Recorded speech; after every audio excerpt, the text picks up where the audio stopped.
அரபு மொழியை இலேசான முறையில் கற்றுக்கொள்ளல் என்ற எமது பாடங்களில் இது 6வது பாடமாகும். ஆனால் நிகழ்காலம் எதிர்காலம் சம்பந்தமாக உள்ள பாடங்களில் 2வது பாடமாகும். இதற்கு முந்தைய பாடத்திலே நாங்கள் யஃப்அலு அவன் ஒரு ஆண் செய்கிறான் அல்லது செய்வான் என்ற பிரிவை பார்த்தோம். தற்பொழுது அடுத்த பிரிவான லா யஃப்அலு அவன் ஒரு ஆண் செய்ய மாட்டான் என்ற பிரிவாகும். இதிலே யஃப்அலு அவன் ஒரு ஆண் செய்கிறான் என்ற வார்த்தையுடன் லா என்ற வார்த்தை சேர்ந்திருக்கிறது. எனவே லா யஃப்அலு அவன் ஒரு ஆண் செய்ய மாட்டான்.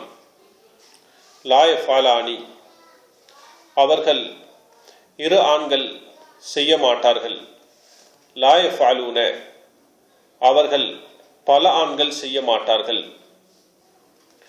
லா தஃப்அலு அவள் ஒரு பெண் செய்ய மாட்டாள். லா தஃப்அலானி அவர்கள் இரு பெண்கள் செய்ய மாட்டார்கள். லா யஃப்அல்ன அவர்கள் பல பெண்கள் செய்ய மாட்டார்கள். லா தஃப்அலு நீ ஒரு ஆண் செய்ய மாட்டாய். லா தஃப்அலானி நீங்கள் இரு ஆண்கள் செய்ய மாட்டீர்கள். லா தஃப்அலூன நீங்கள் பல ஆண்கள் செய்ய மாட்டீர்கள். லா தஃப்அலீன நீ ஒரு பெண் செய்ய மாட்டாய். லா தஃப்அலானி நீங்கள் இரு பெண்கள் செய்ய மாட்டீர்கள். லா தஃப்அல்ன நீங்கள் பல பெண்கள் செய்ய மாட்டீர்கள். லா அஃப்அலு நான் செய்ய மாட்டேன். லா நஃப்அலு நாங்கள் செய்ய மாட்டோம். எனவே இங்கு கூறப்பட்டவைகளிலே முதல் 6 படற்கைக்குரியவைகள். இங்கு ஒருமையும் இங்கு இருமையும் இங்கு பன்மையும் இடம்பெற்றிருக்கிறது. ஒருமை, இருமை, பன்மை.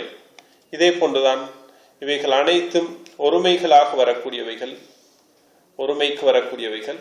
இவைகள் அனைத்துமே இருமைக்கு வரக்கூடியவைகள் குறிப்பாக. ஆனால் லா நஃப்அலு என்று வரக்கூடியது இருமைக்கும் வரும், பன்மைக்கும் வரும். பன்மைக்கும் வரும் என்ற காரணத்தினால்தான் இங்கு ஒன்றும் கூறப்படவில்லை. இந்த இங்கு வந்திருக்கக்கூடியது இவைகள் பன்மைக்கு வரக்கூடியவைகள்.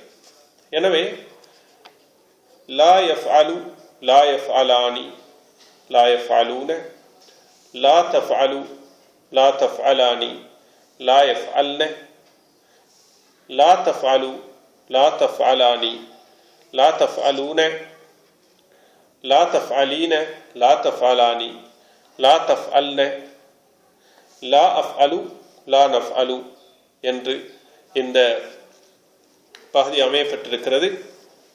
எனவே இது நிகழ்காலம் மற்றும் எதிர்காலம் சம்பந்தமாக வந்திருக்கக்கூடிய 2வது பகுதியாகும்.